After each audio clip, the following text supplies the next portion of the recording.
इस पूरे सफर को क्लियर 6 हिस्सों में डिवाइड किया गया है।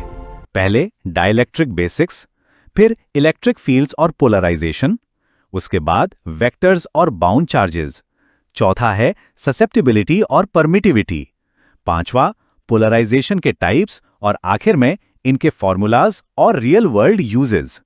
सबसे बड़ा सवाल यही आता है ना कि आखिर ये डाइलेक्ट्रिक चीज क्या है। फंडामेंटली डाइलेक्ट्रिक बस एक इलेक्ट्रिकल इंसुलेटिंग मटेरियल होता है, जैसे कि ग्लास, माइका, प्लास्टिक या फिर रबर। अब इंसुलेटिंग होने का मतलब है कि ये कंडक्टर्स की तरह करंट को फ्रीली फ्लो तो नहीं होने देते, लेकिन इनकी एक छुपी हुई सुपर पावर है। जब भी इन पर एक एक्सटर्नल इलेक्ट्रिक फील्ड लगाया जाता है तो इनके अंदर के चार्जेस थोड़ा सा शिफ्ट यानी डिस्प्लेस हो जाते हैं, और हाँ, इसी शिफ्टिंग प्रोसेस को ही हम पोलराइजेशन कहते हैं। अब थोड़ा माइक्रोस्कोपिकली अंदर झांक कर देखते हैं। पहले बात करते हैं नॉन पोलर मॉलिक्यूल्स की। इनमें पॉजिटिव और नेगेटिव चार्ज के सेंटर्स नेचुरली एक ही जगह पर बैठे होते हैं, मतलब इनिशियली यहां कोई डाइपोल मोमेंट नहीं होता। लेकिन दूसरी तरफ होते हैं पोलर मॉलिक्यूल्स।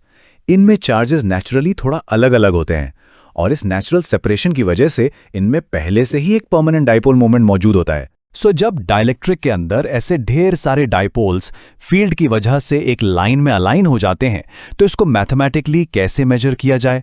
यहां एंट्री होती है पोलराइजेशन वेक्टर की। इसे कैपिटल P से डिनोट किया जाता है।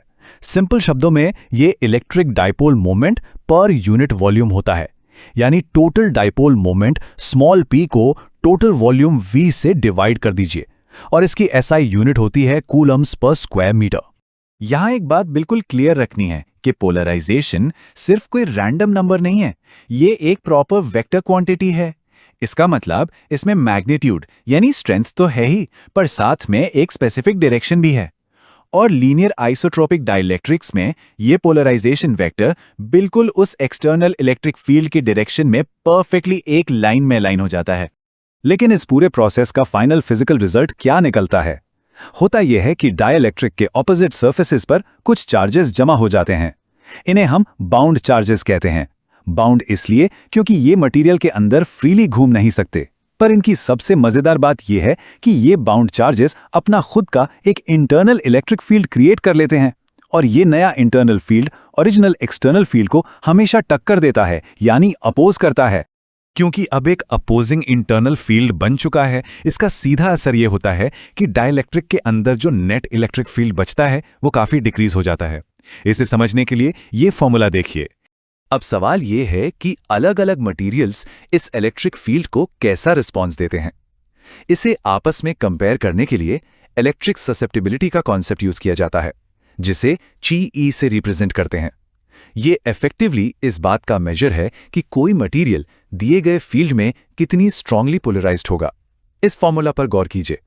Polarisation P is equal to epsilon naught times Ge times the electric field E। चलिए इसे एक प्रैक्टिकल एग्जांपल से समझते हैं। मान लीजिए हमारे पास दो मटेरियल्स हैं। मटेरियल A की ससेप्टिबिलिटी कम है, तो सेम इलेक्ट्रिक फील्ड में इसका पोलराइजेशन काफी वीक देखने को मिलेगा। लेकिन वहीं दूसरी तरफ है मटेरियल B, जिसकी ससेप्टिबिलिटी ज्यादा है। ये उतने ही फील्ड में बहुत स्ट्रांगली और आसानी से पोलराइज हो जाएगा। सिंपली पुट, हायर ससेप्टिबिलिटी सीधे तौर पर स्ट्रांगर पोलराइजेशन की निशानी होती है। और अब एक ऐसा फॉर्मूला जो इन दोनों कॉन्सेप्ट्स को परफेक्टली कनेक्ट कर देता है। डाइलेक्ट्रिक कांस्टेंट K और ससेप्टिबिलिटी Xe के बीच एक बड़ा ही डायरेक्ट मैथमेटिकल रिलेशन है। K is equal to 1 plus Xe। इस फॉर्मूला का मतलब बड़ा साफ है कि जिस मटेरियल की ससेप्टिबिलिटी हाई होगी, उसका रिलेटिव परमिटिविटी यानी डाइलेक्ट्रिक कांस्टेंट भी हमेशा हाई ही होगा। इस पूरे पोलराइजेशन मैकेनिज्म को हम एक 6 स्टेप टाइमलाइन में विजुअलाइज कर सकते हैं। स्टेप 1, मॉलिक्यूल्स शुरू में बिल्कुल अनपोलराइज्ड हैं। स्टेप 2, एक्सटर्नल फील्ड ऑन किया जाता है। स्टेप 3, चार्जेस धीरे धीरे सेपरेट होने लगते हैं। स्टेप 4, इस सेपरेशन से छोटे छोटे डाइपोल्स बन जाते हैं। स्टेप 5, ये सारे डाइपोल्स फील्ड की डायरेक्शन में पैरेलल अलाइन होना शुरू करते हैं। और finally step 6, dielectric completely polarise state में आ जाता है एक सॉलिड नेट डाइपोल मोमेंट के साथ। और ये हो गया प्रोसेस कंप्लीट। यहां एक बहुत ही कॉमन गलतफहमी को दूर करना बहुत जरूरी है। कई बार लगता है कि पोलराइजेशन के दौरान शायद इलेक्ट्रॉन्स कंडक्टर्स की तरह फ्री होकर मटेरियल में फ्लो करने लगते हैं, लेकिन ऐसा बिल्कुल नहीं होता। चार्जेस सिर्फ और सिर्फ अपनी जगह पर स्लाइटली शिफ्ट होते हैं या फिर डाइपोल्स बस अपनी ही एक्सिस पर रोटेट करते हैं, वो फ्रीली फ्लो नहीं करते।